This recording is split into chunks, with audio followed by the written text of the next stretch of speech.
Hi, my name is Pam Elliott. I'm a Master Gardener with Smith County Master Gardeners in Tyler, Texas, and I'd like to welcome you to my garden. My wife Pam and I have lived in Tyler for 8 years. We live in the Woods subdivision right off of University, and this has been a work of art, work of labor, love of labor, for the last 8 years.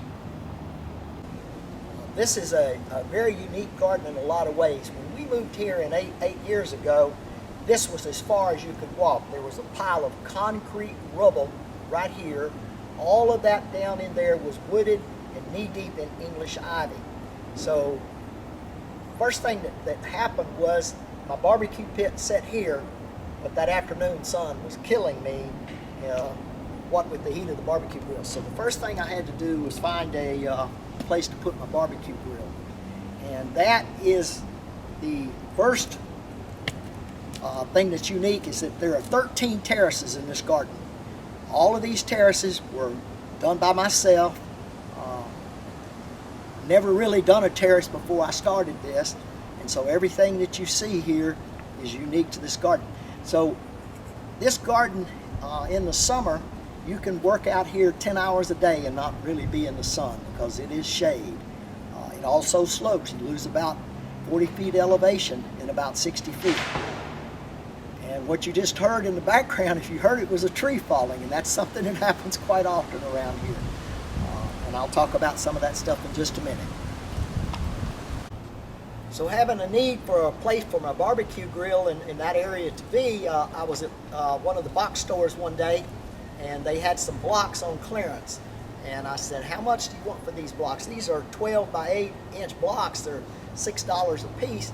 They said, we're selling them for 90 cents. I said, how many do you want? And I said, how many do you have? She said, we have about 2,000. I said, I'll take them all at 70 cents a block.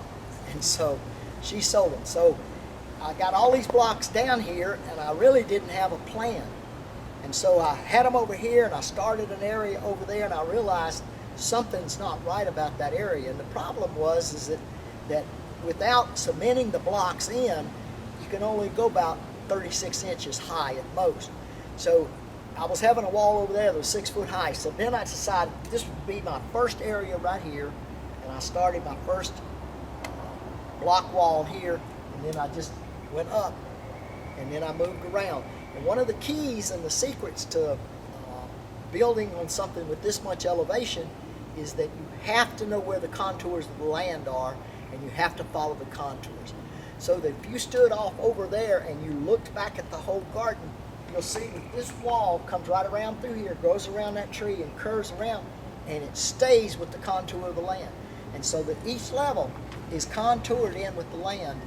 That way you're not fighting the land, and you don't have to go to extra work to dig and do all that. So bringing the blocks in and then getting all of the soil in, and then making decisions on plants. Most of the stuff in here is shade plants, and you don't always have a lot of color with shade plants, but you know, it's done the best we can. Of course, a lot of azaleas, a lot of springtime plants.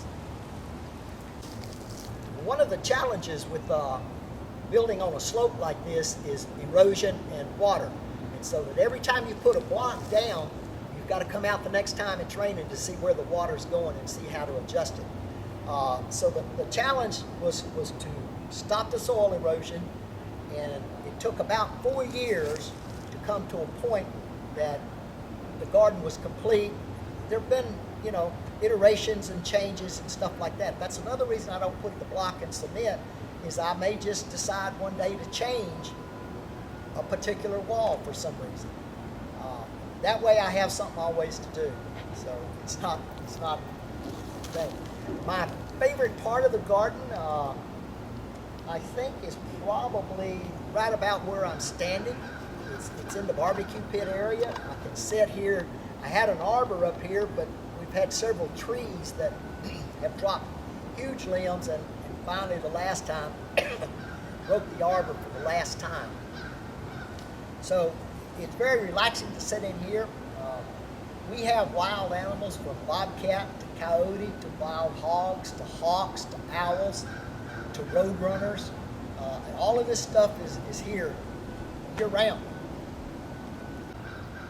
one of the things about doing a garden like this is it takes a lot of work, and you have to be willing to say that that's not quite right. I made a mistake there, and you can start over.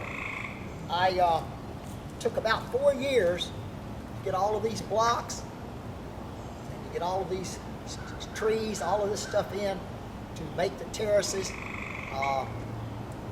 COVID year hit at a pretty good time. I started with what I called my COVID-19 project, so that I had 19 projects during COVID year to do, and once I finished those 19, I did another 19. What made that interesting is that in 2018 I had a knee replacement, or 2018 I had a knee replacement, and so that for 2019 there wasn't a lot of work done in here. So the garden can be self-maintaining. One of the things that's unique about this garden is that I call it my Italian Renaissance garden. In Italy, people pay property tax based on what the outside of their house looks like. And so that you walk up and you won't see one type of block. You'll see 6 or 7 different types of blocks. You'll see cedar trees and different things. So that this is a garden that's put together without in mind that this is a farm that's probably been in the family for over 500 years, and they don't care to pay a lot of taxes, so they're taxed on the outside. So then when you walk into one of those homes, the inside is immaculate, but outside it's just a conglomeration of things. So it's my Italian farm garden in essence. One of the things about this type of garden is that it doesn't have to be completed today. Hence, I took 4 years to do it, and it takes time. I did all this work myself because I couldn't tell anyone else what I wanted done. And so it was laying a block, laying a wall, laying a flagstone path, whatever. And, you know, I might go back and change it and move it around. The other thing that's unique about the garden is that it's got a number of Japanese maples in it, and it's probably got more dogwoods in it. And so those all do well in the shade, and so that's kind of the challenge. Would I advise someone to do this?